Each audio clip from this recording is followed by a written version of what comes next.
Ochalaba program omuntu w'abantu ng'ewagiddwa Marika Curry Powder. Kasange mu supermarkets zonna Marika Curry Powder ke kanzaali kaffe.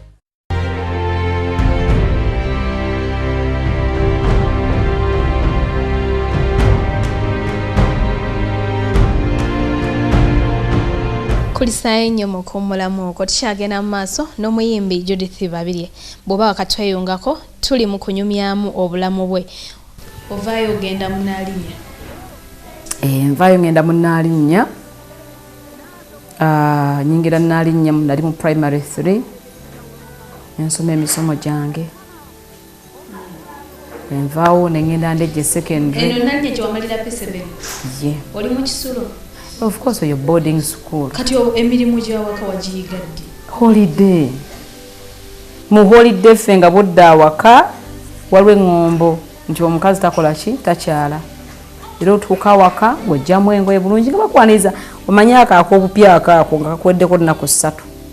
nga mutandika okima amazzi, nze manye okuwaata amatooke, nsobola ofumba emmere ey'abantu abawerera 50. Tumanye buli kimu kyonna maama yatutendeka bulungi yatubangula. Kugamba yakimanya nti eno ensi omuzadde essaawa yonna obulamu buyinza okukyuka. Naye omwana bw'oba omutendese wonna w'omuteeka abeerawo. Nze Babirye wonna wonteeka mbeerawo. Tewawulira nti osubwa ku mukwano gwa maama, mukwano gwa taata buli ddakiika Kisulo? Akajanja kabeerawo nga waakagenda n'okabamu awo tuziga 3. Naye kasita olengera banno ngoma yasirinze ekkangamu muzannyo nga gutandika ebitabo nga bikaaba.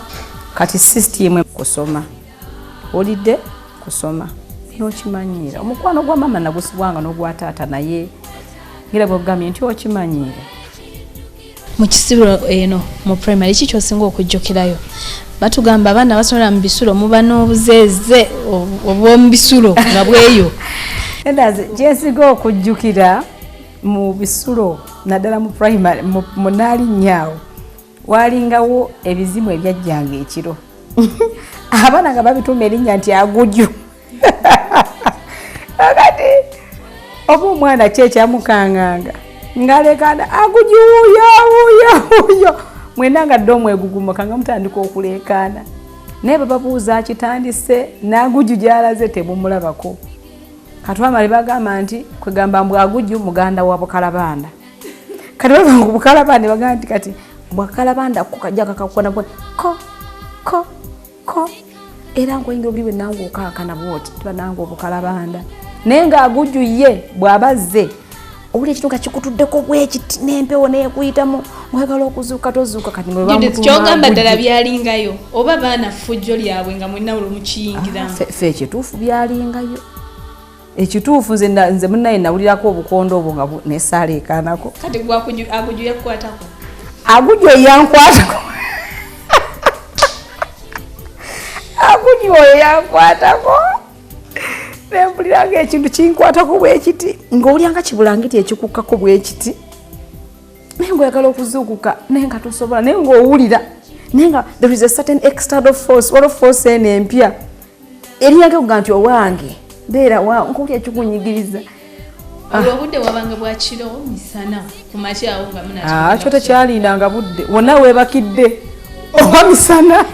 Oba kakodya abaana bamu nga tayagala kugenda kusoma.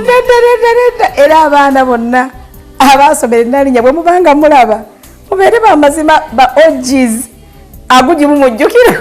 Kati Agujju yakubawa oba mwavaayo era ne mumulekayo? Agujju twavaayo ne tumulekayo. Sindawo okubuuza oba akyaliyo.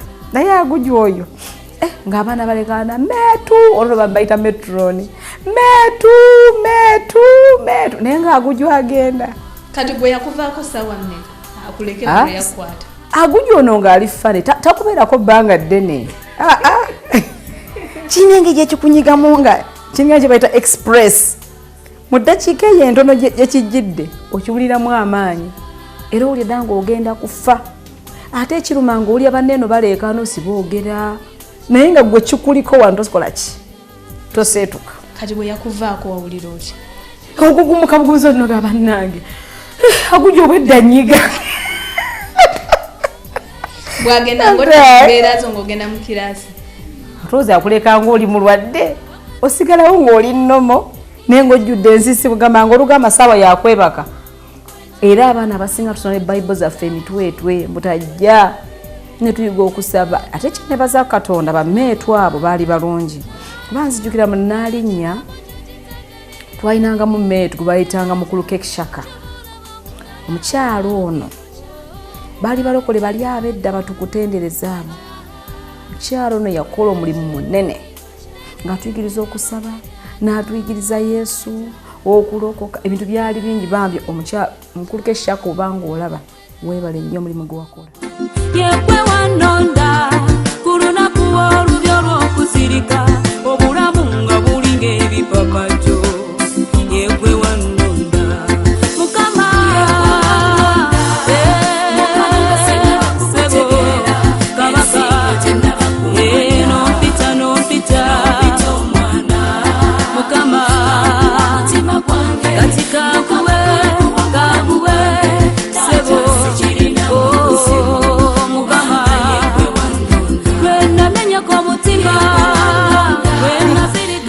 njagala yongera tunyonyola kwa Gujoyo lwa nsonga abaana ennaku zino tubikola mu gataliiko nfuufu.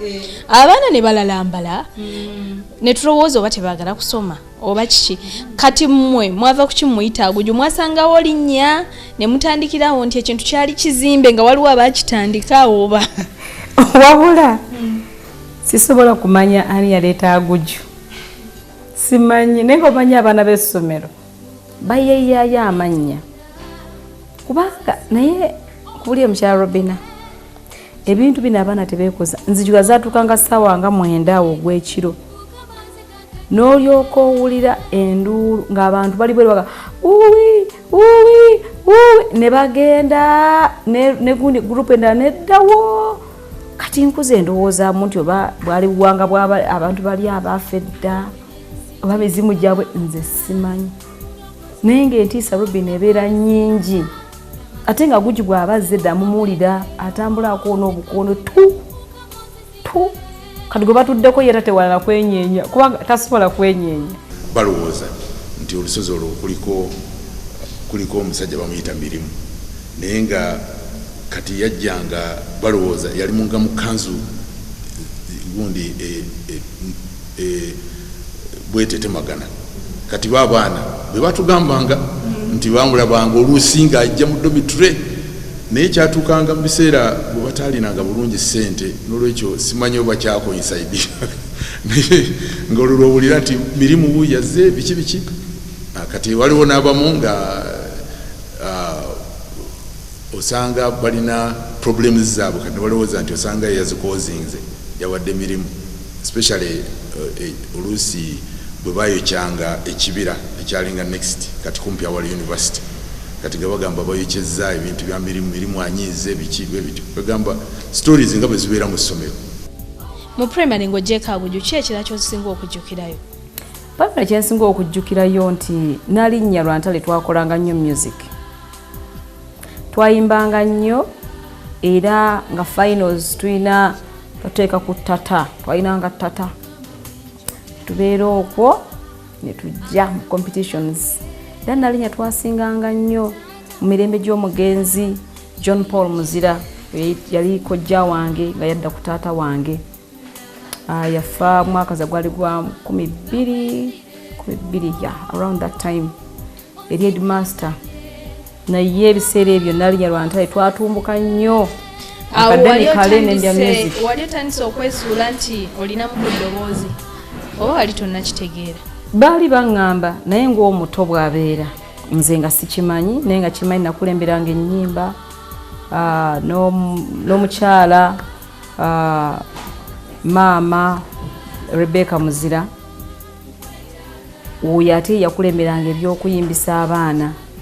Ndowooza naye ekirabo kyange yakiraba kuba nalabanga nnyo nga kulembera kana akayimba ate nga n'eŋŋoma eno bw'ogimpa ogikuba naturally tewali yajinjigiriza kiri mu system njikuba kwegamba nalabanga basomesa ku nettanira kyala nakazibwe maama Rebecca Muzira naye ng'era omuto gw'olowooza munnaayo bakwagadde bwagazi naye kati ntandika okuba ate akafaananyi nkazi emabega ne ndowooza nti bo balayika ekirabo bakola ki bakiraba njagala ekibaya kyetaata kyali mu kiralo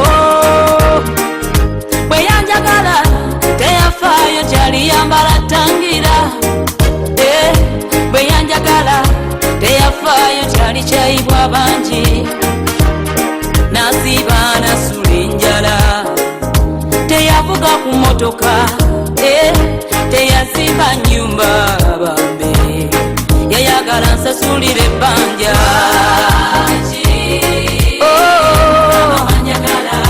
wanjagala munange basasula ebbanja nze sirina kalungi konna sirina bire byensi sibirina ndenda naye nga wanjagala. Olinayo ku buyimba bw'ojjukira ebiseera ebyo bwe wakulemberako mu primary? obuyimba bwe twayimbanga obusinga obwa primary twaberanga mu traditional folk songs ozitegedde njagala otuyimbireyo tujjukire. obuyimba obusinga bwalinga era bwagundi bwa traditional folk songs kati omuze saagala na buyimba kati tuyimbireko kati nkuze obuyimba obwo sibwagala ate bwakola ki tebuna kye bwankola si bwe bwantumbula nno nabusangayo nembuyimba buyimbi nembulekayo nazuula gye baba obuyimba omu gye bwavanga kati saagala buyimba nnyo. B7 wafuna mmeka? B7 nafuna 13. Owadde waka maama yasanyuka? Baali basanyufu. Oba yagamba mwana wange obuna tebwaliyo ababufuna tebaliyo?